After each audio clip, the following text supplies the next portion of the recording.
Olá, tudo bem? Paz. Tenho uma palavra de Deus para compartilhar com você na nossa reflexão de 22 de julho, cuja leitura do dia em Mateus, capítulo 26, e segundo livro de Crônicas, capítulos 5 a 7. Nós vamos conversar a partir do segundo livro de Crônicas, capítulo 7, versos 1 a 3.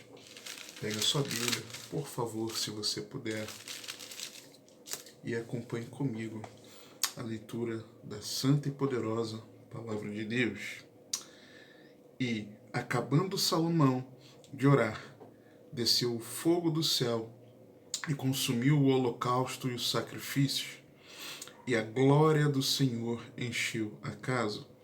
E os sacerdotes não podiam entrar na casa do Senhor, porque a glória do Senhor tinha enchido a casa do Senhor. E todos os filhos de Israel, vindo descer o fogo e a glória do Senhor sobre a casa, encurvaram-se com o rosto em terra sobre o pavimento e adoraram e louvaram ao Senhor, dizendo: porque Ele é bom, porque a sua benignidade dura para sempre. Avivamento espiritual, avivamento bíblico, avivamento genuíno, verdadeiro avivamento.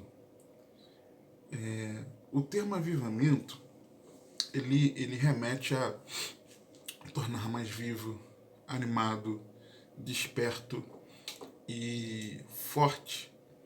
No contexto espiritual, é quando o Espírito de Deus traz uma nova vida ao seu povo. É aquele gás, né, pro povo de Deus. E dessa forma, nós precisamos considerar o conceito de reforma. Se é o Espírito de Deus trazendo uma nova vida ao seu povo, então é uma vida diferente da vida que estava sendo levada antes. Então é preciso considerar que existe uma reforma de atitude, mais do que atitude, de disposição interior. Então, nesse conceito de reforma, aponta para uma mudança de vida, de um ânimo espiritual e de vontade de ser instrumento de Deus. É uma mudança de dentro para fora. E ser avivado é uma necessidade para todo servo de Deus, todos nós, pois precisamos da vida de Cristo em nós, evidenciada pela presença, pelo agir, pela capacitação e pelo fruto do Espírito Santo. Então, uma renovação espiritual é essencial para o crescimento de todo cristão.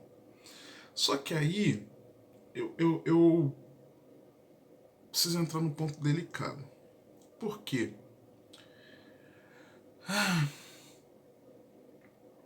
Eu vejo com todo carinho, mas eu preciso dizer, eu vejo os crentes idolatrando as histórias do avivamento.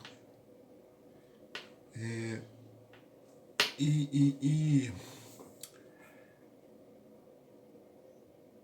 mais do que uma inspiração de ver que avivamentos aconteceram com o povo de Deus após o fechamento do cânon sagrado, após a Bíblia terminar de ser escrita, desde então o povo vem experimentando avivamentos. Mais do que isso nos inspirar, de nos mostrar que é possível viver um avivamento, eu vejo muitos idolatrando avivamentos. Idolatrando avivamentos. Idolatrando avivalistas. Idolatrando estilo de vida de avivalistas. E querendo usar aquele conceito aprendido da história da igreja, aplicar como um princípio bíblico, como uma regra de fé, porque naquilo que se compromete a viver e crer, e de prática. Não, eu tenho que fazer assim, porque o fulano no século tal, na nação tal, fez dessa forma, com tal grupo, ele por tantos dias, ele passava tantos dias, tanto tempo no secreto, na sua oração pessoal, no seu devocional, e através dele Deus fez isso, isso, isso, isso. Então nós queremos pegar a história da igreja e aplicar como princípio bíblico.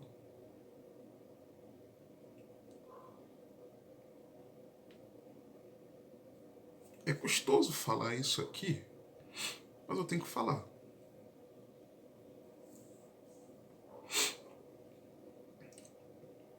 Por quê? Porque o avivamento, para muito, também é considerado um termo teológico que se refere a um despertar religioso em um determinado lugar. E isso aconteceu ao longo da história da igreja? Sim, como também aconteceu nos relatos bíblicos. E aí, como também é considerado um termo teológico que se refere a esse despertar religioso em determinado lugar, lembrei aqui de um exemplo bíblico que eu comentei por um retorno à Bíblia. Eu comentei sobre Josias, o livro que foi encontrado, a última grande reforma espiritual, não foi isso? É um exemplo de avivamento, tá? Bíblico, tá? Um exemplo. Mas temos vários. As igrejas. Olha o que as igrejas experimentaram. O que a igreja de Antioquia experimentou, Antioquia em Atos 11. Atos 11, quando os discípulos foram chamados de cristãos a primeira vez. Olha as demais igrejas. Olha o que aconteceu em Éfeso, os planos de Satanás sendo frustrados com o agir poderoso do Espírito Santo. É importante que Paulo, quando chegou lá, batizou os irmãos em nome do Senhor e impôs as mãos, e eles receberam também o batismo no Espírito Santo, conversão, abandono de pecado, confissão pública de pecado. Olha a revolução. Tem vários exemplos na Bíblia, na própria Bíblia Sagrada. Mas nós muitas vezes fazemos disso, da história da igreja, uma idolatria. Eu tenho que falar isso. Eu preciso falar isso. Tem gente que lê mais sobre livros de avivamento na igreja do que meditação bíblica diária.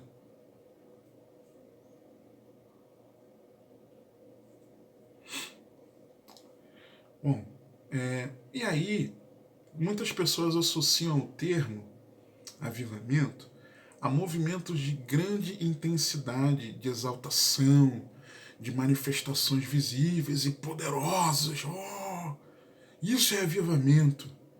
Mas será que avivamento se resume a isso? Será? Será? Será que avivamento se resume a essas manifestações assim? Sabe?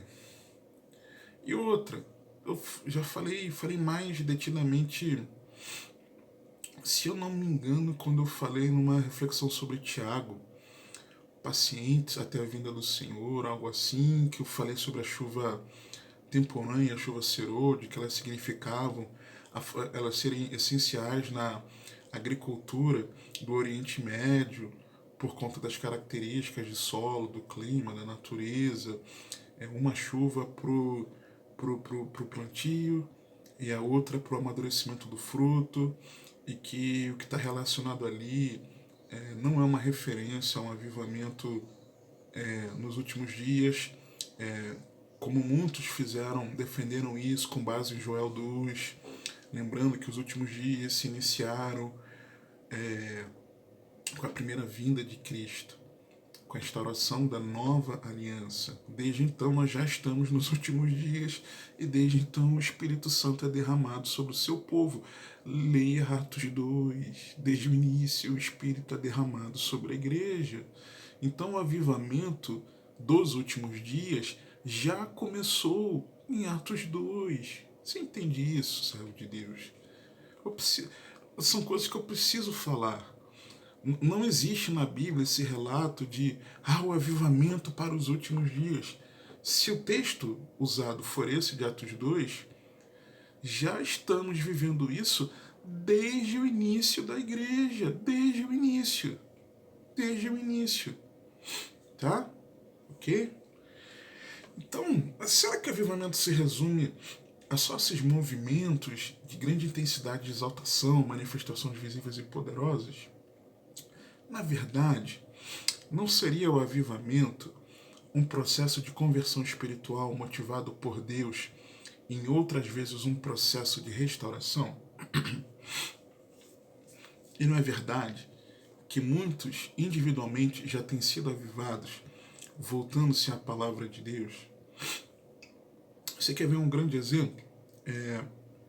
Eu compartilho reflexões sobre os últimos dias, volta de Cristo, anticristo, o tempo do fim, ainda não é o fim, etc, etc, etc.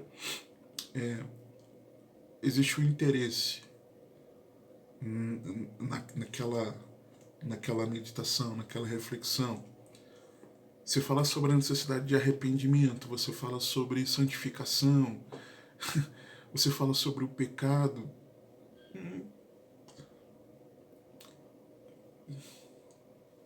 Não preciso falar mais, né? Bom, olhando para o contexto desse texto inicial que nós lemos, lembra que na minha reflexão anterior sobre o caminho do arrependimento, como exemplo de Davi, que arrependido do seu pecado de ter mandado numerar o povo, confia nas misericórdias do Senhor, que pune o povo, e Davi, junto com os anciãos, se prostra, se veste de pano de saco, se humilha diante de Deus, e então Deus ele exerce a sua misericórdia e fala para Davi, através do anjo, fala para Davi oferecer erguer um altar naquela eira, na eira de Araúna. Eira essa que foi comprada por Davi por um preço, e neste lugar, o lugar onde a casa do Senhor foi edificada, o templo. E quando Salomão faz essa oração aqui, de consagração a esta mesma casa, a glória de Deus enche aquele lugar.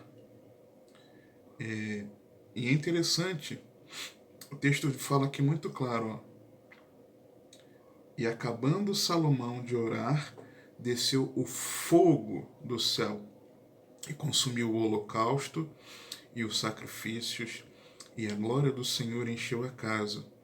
E os sacerdotes não podiam entrar na casa do Senhor, porque a glória do Senhor tinha enchido a casa do Senhor. E todos os filhos de Israel, vendo descer o fogo e a glória do Senhor sobre a casa, foi visto. Tá? O que a descida desse fogo produziu neles? Encurvaram-se com o rosto em terra sobre o pavimento e adoraram e louvaram o Senhor. Pelo quê? Porque Ele é bom, porque a sua benignidade dura para sempre. A sua misericórdia, a sua graça. Termo usado muitas vezes nos Salmos, por exemplo, para nos remeter à graça de Deus. A misericórdia e a graça de Deus. E aí, Davi, quando Davi ele edifica o altar naquela eira do Jebuseu, o Senhor responde com fogo sobre o altar do holocausto. Olha o que o texto diz, primeiro livro de Crônicas, capítulo 21, verso 26. Perdão.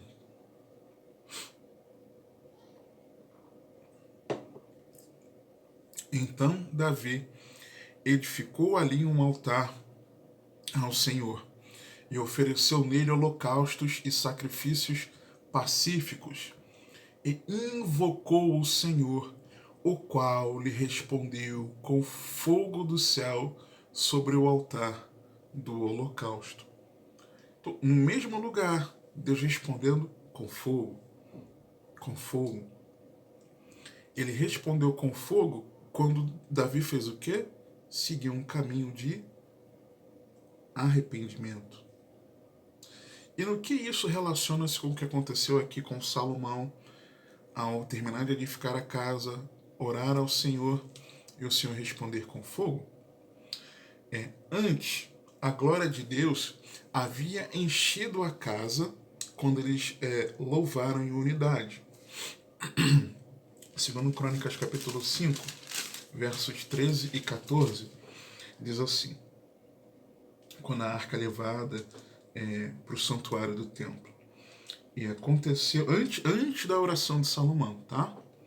E aconteceu que quando eles uniformemente tocavam as trombetas e cantavam para fazer ouvir uma só voz, bendizendo e louvando ao Senhor e levantando eles a voz com trombetas, símbolos e outros instrumentos musicais, e louvando ao Senhor, dizendo: porque Ele é bom, porque a sua benignidade dura para sempre. O centro do louvor ali, da exaltação a Deus, era a graça de Deus. Preste atenção nisso. Porque a sua benignidade dura para sempre. Então a casa se encheu de uma nuvem, a saber, a casa do Senhor. E os sacerdotes não podiam permanecer em pé para ministrar por causa da nuvem, porque a glória do Senhor encheu a casa de Deus. Quando o povo estava em uma só voz, proclamando em louvor a graça de Deus. E agora, no capítulo 7, a glória de Deus novamente enchia a casa, e com o adendo agora do fogo consumindo o holocausto, e dessa vez confirmando a oração de consagração que o rei fizera, mencionando o que? Nós vamos ver já já. O que ele mencionava ali? Ele mencionava sobre orações de arrependimento do povo. Vamos ver em detalhes a respeito. Como consequência, quando eles viram a glória de Deus enchendo a casa mais uma vez, o que eles fizeram?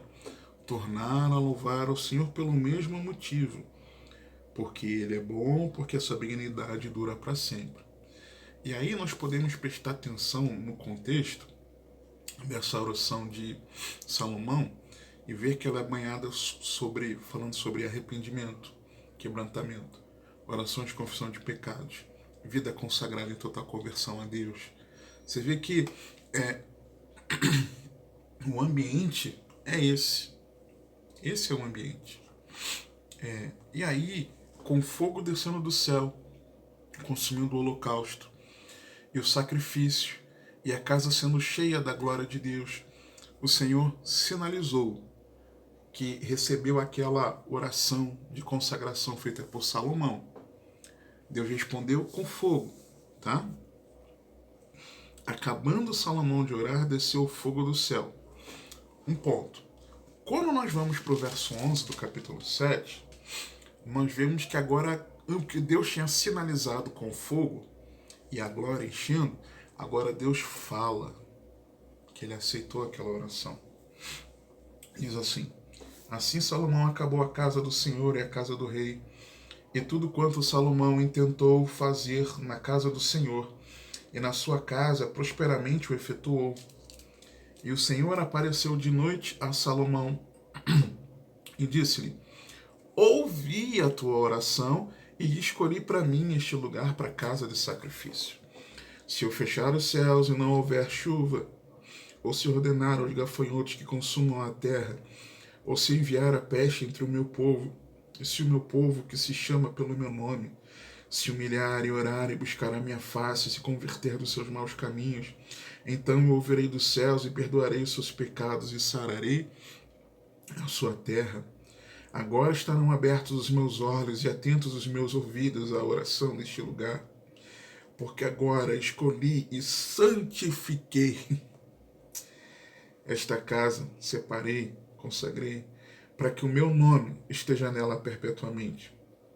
E nela estarão fixos os meus olhos e o meu coração todos os dias. Deus disse claramente, verbalmente, para Salomão, que recebeu aquela oração de Salomão. E como foi a oração de Salomão? Vamos ao capítulo 6, por favor. Nós vemos que, a partir do versículo 12, consagrando a edificação como casa de oração para perdão de pecados. Ele consagrou aquele local como um espaço de oração, não para petição de resolver os problemas da vida. É isso que muita gente confunde. Nós estamos na casa de oração, seremos hipócritas se dissermos que não viemos aqui buscar nada de Deus. A nossa reunião com os irmãos que são a casa do Senhor, a igreja, ela não é para buscarmos coisas. Se estamos fazendo isso, estamos pecando. É hipocrisia aquele que está querendo buscar e diz que não está, é pecado. Mas é pecado se também estiver buscando, porque o propósito da igreja reunida, um culto, uma celebração ao Senhor, não é buscarmos o favor de Deus. É nós nos derramarmos em quebrantamento ao Senhor, exaltando aquele que vive e reina para todo sempre. Externando a nossa gratidão ao Senhor, porque pelo precioso sangue de Jesus nós fomos comprados para Deus e por isso agora nós temos acesso pelo novo e vivo caminho que Jesus conquistou pelo seu sacrifício naquela cruz. O precioso sangue de Jesus não foi derramado na cruz para que quando nós nos reunamos, nós buscamos ser abençoados pelo Senhor. Não! Não! Não! Mas é para que nós tenhamos acesso a Deus. É para que nós sejamos perdoados.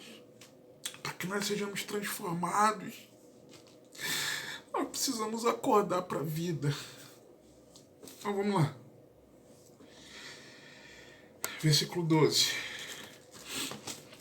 E pôs-se em pé perante o altar. Vamos ler até o 21 inicialmente.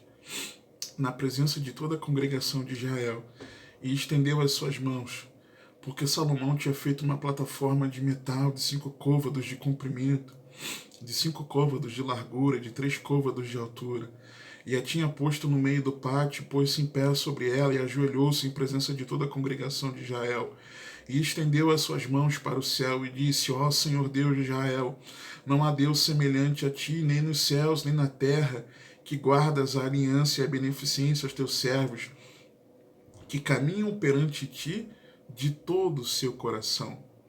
Que guardaste ao teu servo Davi, meu pai, o que lhe falaste, porque tu pela tua boca o dissestes, e pela tua mão o cumpriste, como se vê neste dia. Ele é o Deus de palavra. Agora, pois, Senhor Deus de Israel, guarda ao teu servo Davi, meu pai, o que falaste, dizendo: Nunca homem algum será cortado de diante de mim, que se assente sobre o trono de Israel. Tão somente que teus filhos guardem o seu caminho, andando na minha lei como tu andaste diante de mim. E agora, Senhor Deus de Israel, cumpra-se a tua palavra que disseste ao teu servo Davi. Mas, na verdade, habitará Deus com os homens na terra? Eis que os céus e o céu dos céus não te podem conter, quanto menos esta casa que tenho edificado. Salomão era consciente. Atende, pois, a oração do teu servo e a súplica, ó Senhor meu Deus, para ouvires o clamor e a oração que o teu servo ora perante ti. Agora, Senhor, Ouça a minha oração, por favor, a minha súplica. Verso 20. Que os teus olhos... Qual era a oração dele? Qual era o pedido? Qual era o propósito? Qual era o motivo da oração dele de consagração da casa do Senhor? Presta atenção. Que os teus olhos estejam dia e noite abertos sobre esta casa, sobre o lugar de que disseste que ali porias o teu nome, para ouvires a oração que o teu servo orar neste lugar. Ouve, pois, as súplicas do teu servo e do teu povo Israel, que fizerem neste lugar, e ouve tudo o lugar da tua habitação, desde os céus. Ouve, pois, e da casa própria, restaura o casamento, dá um emprego novo, multiplica a renda, cura a saúde, alarga as fronteiras. Ouve, pois, e perdoa. Perdoa. A casa do Senhor era grandiosa, era uma construção suntuosa, era. Davi investiu muito recurso pessoal dele e do reino para aquilo? Sim. Pediu oferta, que foi entregue voluntariamente? Sim. A casa, Deus responde aqui, ó, deixa eu achar o texto. Verso 8 do capítulo 6. Porém o Senhor disse a Davi, meu pai, porquanto tiveste no teu coração edificar uma casa no meu nome, bem fizeste de ter isto no teu coração. Deus não condenou o Davi por desejar isso, tá? Deu até a planta de como seria. Porém, qual era o propósito dessa casa? Que Deus ouvisse a oração que fosse feita ali, a oração de arrependimento de pecados, a oração de confissão de pecados. Era aquele que pedisse perdão a Deus, aquele que se arrependesse. É isso que Salomão está falando. E foi a isso que o Senhor respondeu. Então, consagrando como um local para perdão de pecados, para que vidas tenham um encontro com o Senhor. Assim é a igreja. A igreja é lugar de arrependimento, é casa de oração, oração de arrependimento e confissão de pecados. Por isso que a igreja é casa de oração, lugar de confissão de pecados, de conversão.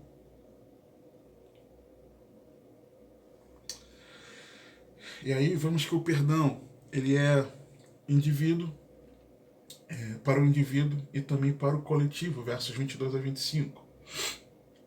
Quando alguém pecar, um indivíduo, pecar contra o seu próximo, e lhe impuser juramento de maldição, fazendo jurar o juramento de maldição vier perante teu altar, nesta casa, ouve tu então desde os céus e age e julga teus servos, condenando ao ímpio, retribuindo o seu proceder sobre a sua cabeça, e justificando ao justo, dando-lhe segundo a sua justiça, quando também o teu povo Israel for ferido diante do inimigo, por ter pecado contra ti, e eles se converterem e confessarem o teu nome, e orarem e suplicarem perante ti nesta casa, então ouve tu desde os céus e perdoa os pecados do teu povo Israel, e torna a levá-los à terra que eles tens dado e a seus pais. Perdão ao indivíduo e ao coletivo. Confissão de pecados individual e coletiva. Verso 26 é confissão e conversão. Quando os céus se fecharem e não houverem chuva, por terem pecado contra ti, e orarem neste lugar, e confessarem o teu nome, e se converterem dos seus pecados, quando tu os afligires. Conversão. Versos 28 e 29, verso 27, perdão. Aprender o caminho que deve andar. Então ouve tu desde os céus e perdoa o pecado de teus servos e do teu povo Israel, ensinando-lhes o bom caminho em que andem, e dá chuva sobre a tua terra, que deste ao teu povo em herança, ensinando-lhes o bom caminho.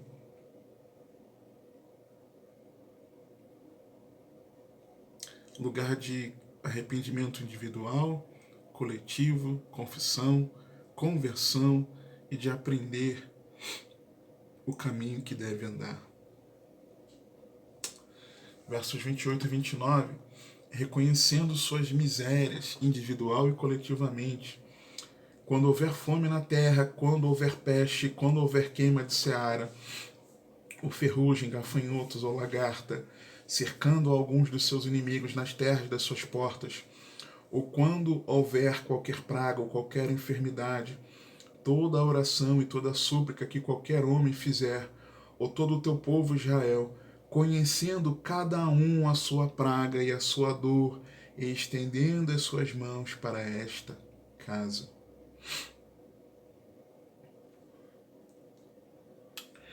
Verso 30, nós vemos que é Deus que sonda e conhece nossos corações.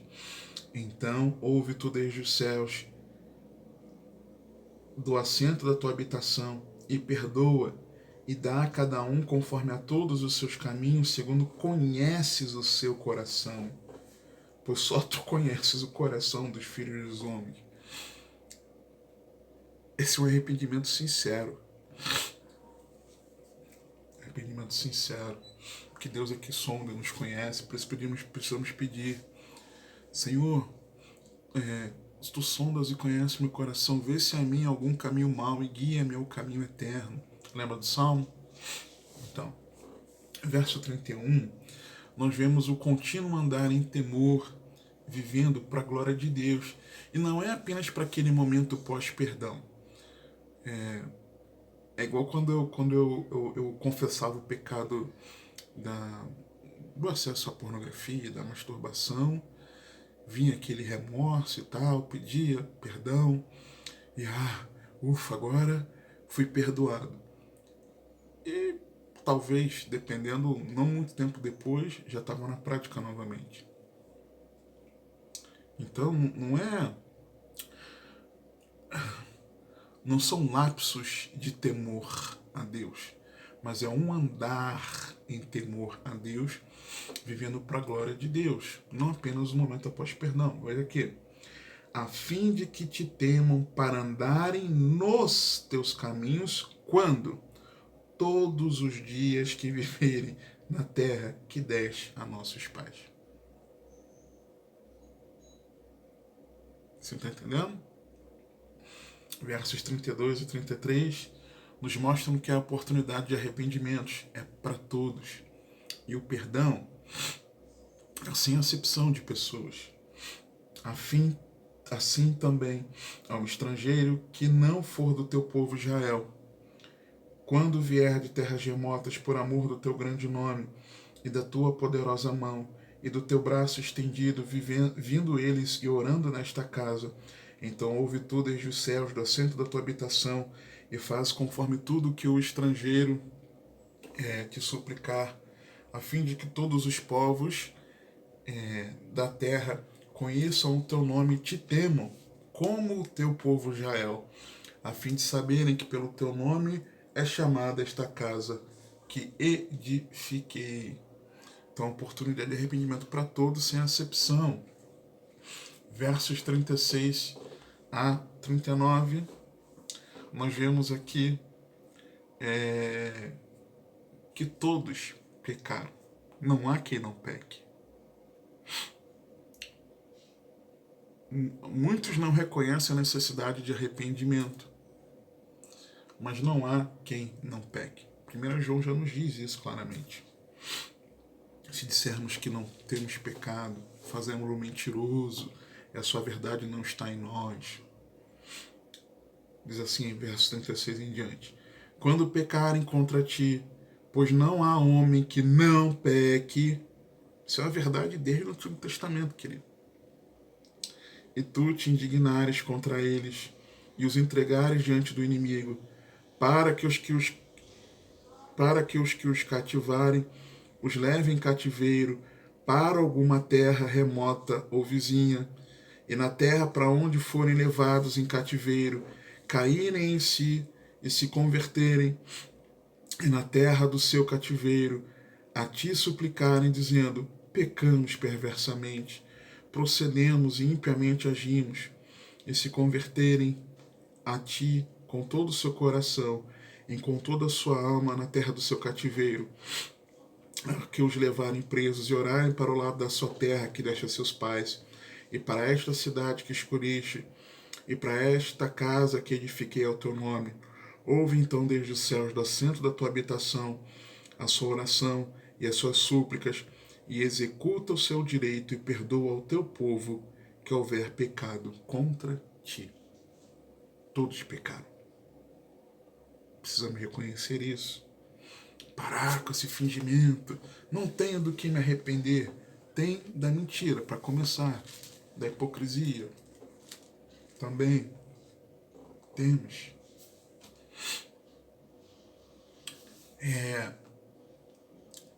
A partir do verso 40 ao 42, nós vemos que Salomão, então, ele finaliza a oração e entrega a glória do perdão a Deus, pois do Senhor é o mérito de estar atento a um coração quebrantado e arrependido. Olha o que ele diz. Agora, pois, ó meu Deus, estejam os teus olhos abertos, os teus ouvidos atentos à oração deste lugar.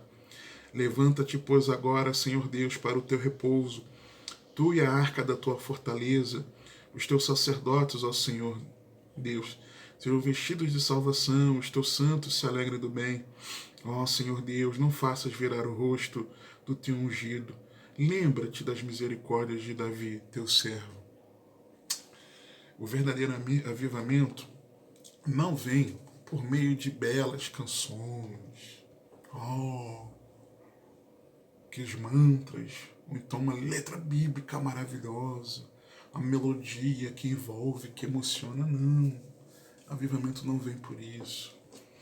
Eu já vi forçação de barra nisso, muitas vezes, envolvidos em tantas dessas, outras não envolvidos, mas percebendo essa forçação de barra. Então não vem por meio de belas canções, não vem por meio do momento de louvor extravagante, entregue e espontâneo. Isso é a consequência de um coração avivado. O verdadeiro avivamento também não vem por meio de uma fervorosa vida de oração. Escandalize-se se você quiser. Uma vida de oração dedicada, zelosa. Por que não vem por meio disso? Porque não adianta orar com fervor, orar todo dia naquele horário, tantas horas. Já vi gente arrotando uma espiritualidade. Olha, passei 4 horas em oração a Deus, mas sem arrependimento. Uma oração fervorosa, uma fervorosa vida de oração, precisa ser consequência de um coração avivado. Porque o meu coração está avivado, eu busco mais a Deus em oração. Não é o contrário. Não é orar mais que vai me fazer ser avivado. Eu ser avivado vai me fazer orar mais. É o inverso, tá? Mas os crentes que oraram ao Senhor e o Senhor derramou. Exatamente porque eles reconheciam que eles dependiam de Deus, eles já estavam avivados. Exatamente porque em meio às provações, eles decidiam perseverar em oração e eram cheios novamente do Espírito Santo. Isso já demonstra que eles já estavam avivados por orarem dessa forma, por orarem intensamente, por mesmo preso, Paulo e Silas, por exemplo, ali na prisão, cantando e louvando, cantando e orando ao Senhor, orando e louvando ao Senhor. Eles faziam isso para serem avivados?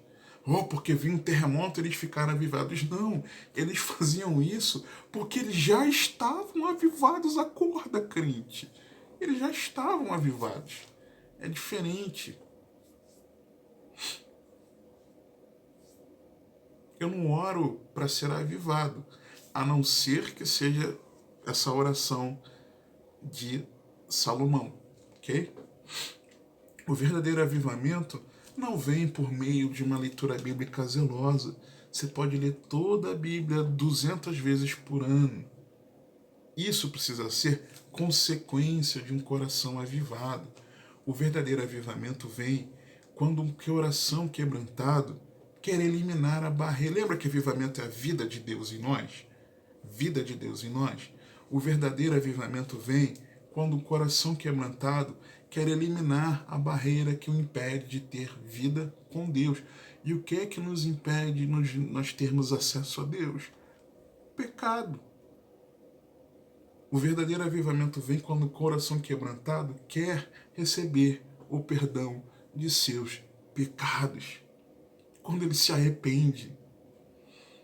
E aí, uma correta exposição ao Evangelho, seja por meio da nossa meditação bíblica diária ou a pregação, é ferramenta do Espírito Santo para nos constranger a um sincero arrependimento de pecados. O arrependimento é a base do avivamento. Efésios 2:1 diz assim: E vos vivificou, estando vós mortos em ofensas e pecados.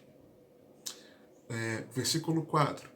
Mas Deus, que é riquíssimo em misericórdia, pelo seu muito amor com que nos amou, estando nós ainda mortos em nossas ofensas, nos vivificou juntamente com Cristo. Vivificou tirando do pecado. Tá?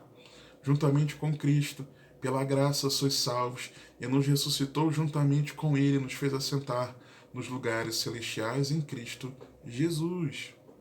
Receber o Espírito Santo é para os perdoados, Atos 2, 38 e 39. E disse-lhes Pedro: Arrependei-vos e cada um de vós seja batizado em nome de Jesus Cristo para perdão dos pecados, e recebereis o dom do Espírito Santo, porque a promessa vos diz respeito a vós, a vossos filhos, todos que estão longe e todos quantos Deus chamar. A presença de Deus é após o perdão, Atos 3, 19 e 20.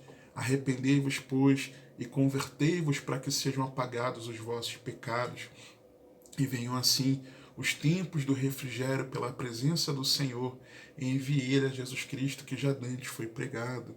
Lembra lá Lucas 7, 36 a 50, de que a intensidade da entrega daquela mulher ao Senhor, Jesus dá o exemplo que era proporcional ao perdão vivido.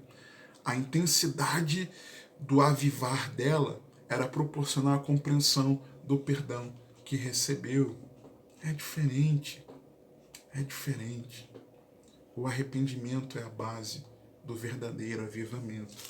Como viver o verdadeiro avivamento? Verso 14, do capítulo 7 de 2 Crônicas. Primeiro, indo a Cristo. E se o meu povo que se chama pelo meu nome, tem gente que quer ser avivado, mas não é discípulo de Cristo, não vai ser avivado. É simples assim. Você precisa render a sua vida a Jesus, reconhecendo como teu único e suficiente Salvador pessoal e Senhor para sempre, entendendo o Evangelho, entendendo a obra da cruz. Segundo, reconhecendo as suas misérias, quando ele diz se humilhar. Se você não reconhece que está em pecado, não adianta. Terceiro, confessando os pecados e orar. E orar a oração de Salomão, ok? Confessando o pecado. Quarto, desejando a Deus e buscar a minha face. E quinto, andando em novidade de vida e se converter dos seus maus caminhos. Indo a Cristo, reconhecendo misérias, confessando os pecados, desejando a Deus e andando em novidade de vida. Que o Senhor te abençoe e te guarde.